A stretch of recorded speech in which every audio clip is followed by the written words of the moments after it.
great win for us. I would say. Absolutely. We've lost a few in a row, and then you got a huge lead and it starts evaporating. Do you think everybody has a tendency to look somewhere else, like you got to do this for us, or to take it upon themselves? What's that situation like?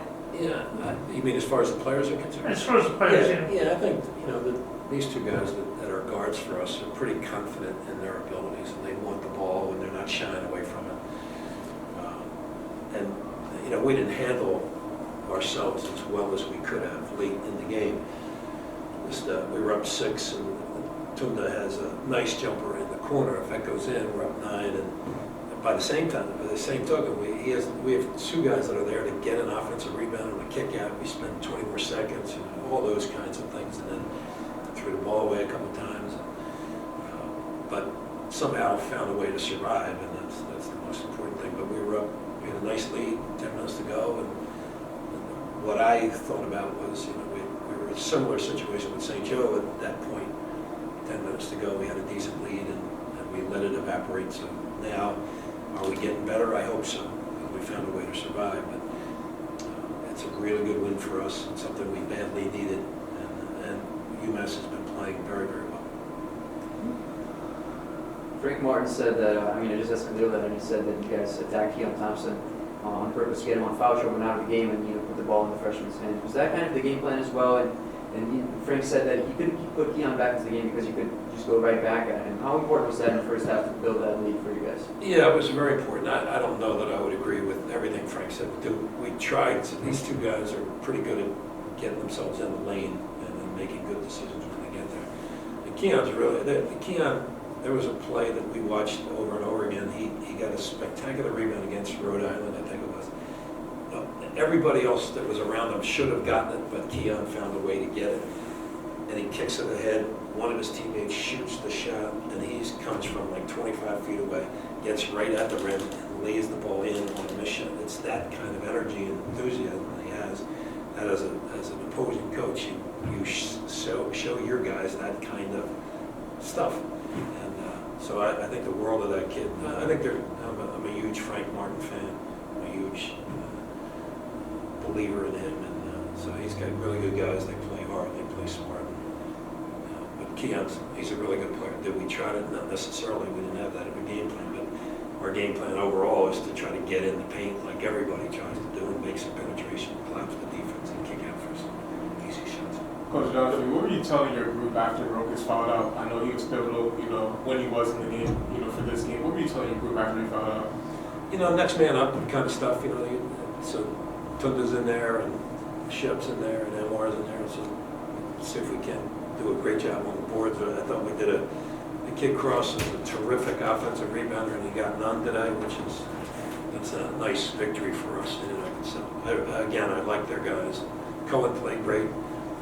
I would like Rokas to stay on the ground a little bit longer and just wall up and make him score over top. And we didn't need to put Cohen on the line as much as we did. Coach, UMass, a team that's known a lot this year, didn't work from the paint. You guys allowed them to shoot almost half their shots from behind the arc. What went into that game plan to limit Cohen and Cross from getting touches? Again, the guards are such a big part of this. If they limit the penetration, then their guards aren't going to get to our bigs and cause foul trouble for us. So that was a big concern. Keep everybody in front of us. But you saw the kid Davis today made a huge jumper that it's impossible, but he made it. He figured out a way to get the ball in the basket, and that put a little bit of angst in our last couple of seconds. But they shoot it pretty well. They just play good basketball, and they play hard, and they never give you anything but supreme effort all the time. So, but ideally, we'd like to keep people out of the lane and protect our big guys. What's it like to see, I know you have Jonah Halleck on the sidelines, obviously he's got his own wonderful story, but when you see Speedy at a game, what goes through your mind? Yeah, I appreciate it, and I love Speedy. He's my mentor, my pal. He's everything to me. What he's going through is really difficult, and he's there often. And what I think about when we don't play well, and we don't come up with a victory, I've disappointed him, and I don't like doing it. I haven't done a good enough job coaching my guys that would make him proud, because he's a beautiful, beautiful man. Fran, you came here saw that team much their senior year.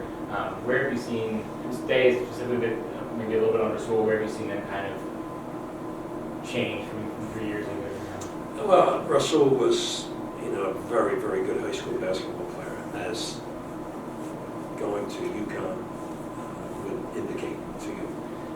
And now he's at UMass doing a real good job for Frank and his staff. He's getting better and better every game. I mean, we left him wide open. We were up 6. We leave him wide open. The top of the key extended. He buries a 3 on us. But you're proud of those kids and the steps that they've made and how good they're getting as basketball players. And Shep was insane the first half. It was really great to watch. So I'm hoping it was a good day for Coach Musco to watch those guys play. Did they say anything to you about wanting to play well against for school or anything like that? Did Shep say anything? Yeah. No, but you know it. Shep's not going to be verbose in his thought process and let you know exactly what's going on. But he wants to win. He wants to win the matchup wherever that is. I'm sure he was juiced at the end of the first half. That jumper he makes at the end of the first half was amazing. One of those. No, yeah, okay, very good. Yeah. Just curious, never asked the coach this before, but it seems like when you're up Why didn't 6, you ask me that? because it just happened to you. You're up 6, 7, 5 with under a minute left. It seems like the other team, no matter where they shoot from, no matter what they do, they can kick the ball. They shoot 80, 90%. What's it like to watch those kind of frustrating shots, and no matter what you do, it doesn't matter, and just hope they don't get the one that counts? Yeah, exactly. Well, and it oftentimes happens to you, not for you. But there's no pressure on these kids, even if it's 30 feet away. Like Davis's was close to 30 feet, I think. We're switching, we're doing all that, and you're worried about fouling him, so you're trying to bother him. He just buried that one jumper. Makes you think. How's this going to work? We got the ball in bounds. We missed one one-on-one, but luckily Jake did a good job down the stretch, putting some space between us and them. And of course, the last shot's going to go too. Coach, going back, Shepard, you had the 16-18 in the first half, 4 or 5 from deep. What did it mean to you for him to have that kind of day in that first half? Well, he was the reason why we had a 10-point lead, to be quite frank. That's why we were up that much. And he did a phenomenal job. He was very confident in what he was doing, and we need to get him on the floor. He was only off for 4 minutes, I think, or 3 and change. But when he's on his stuff, he's a very good basketball player. He's a phenomenal athlete, no matter what happens. But we need him to be more attentive to detail and rebound the ball and play. I thought he did a pretty good job on Cross when he was matched to him. And again, holding Cross to no offensive rebounds is an accomplishment. Thank you, guys. All right, thanks. Thanks. I guess what went into the way that you guys were able to keep that lead, especially throughout the entire second half until the end of that first game? Limiting UMass to one shot and being aggressive on the backboard and, just playing together. I feel like a lot of our big plays came when almost everybody on the court touched the ball, when the ball moved side to side. So in order to keep that up, and then, we love playing with each other. That's the thing, people ask us, how was everybody's mindset? How was the team camaraderie? I feel like the team camaraderie has been good, even though we've been on this losing streak. We come to practice and, everybody, we want to get better. So we're going to make a run. I know we're going to make a run. I wish it happened sooner than later, but we're going to make a run.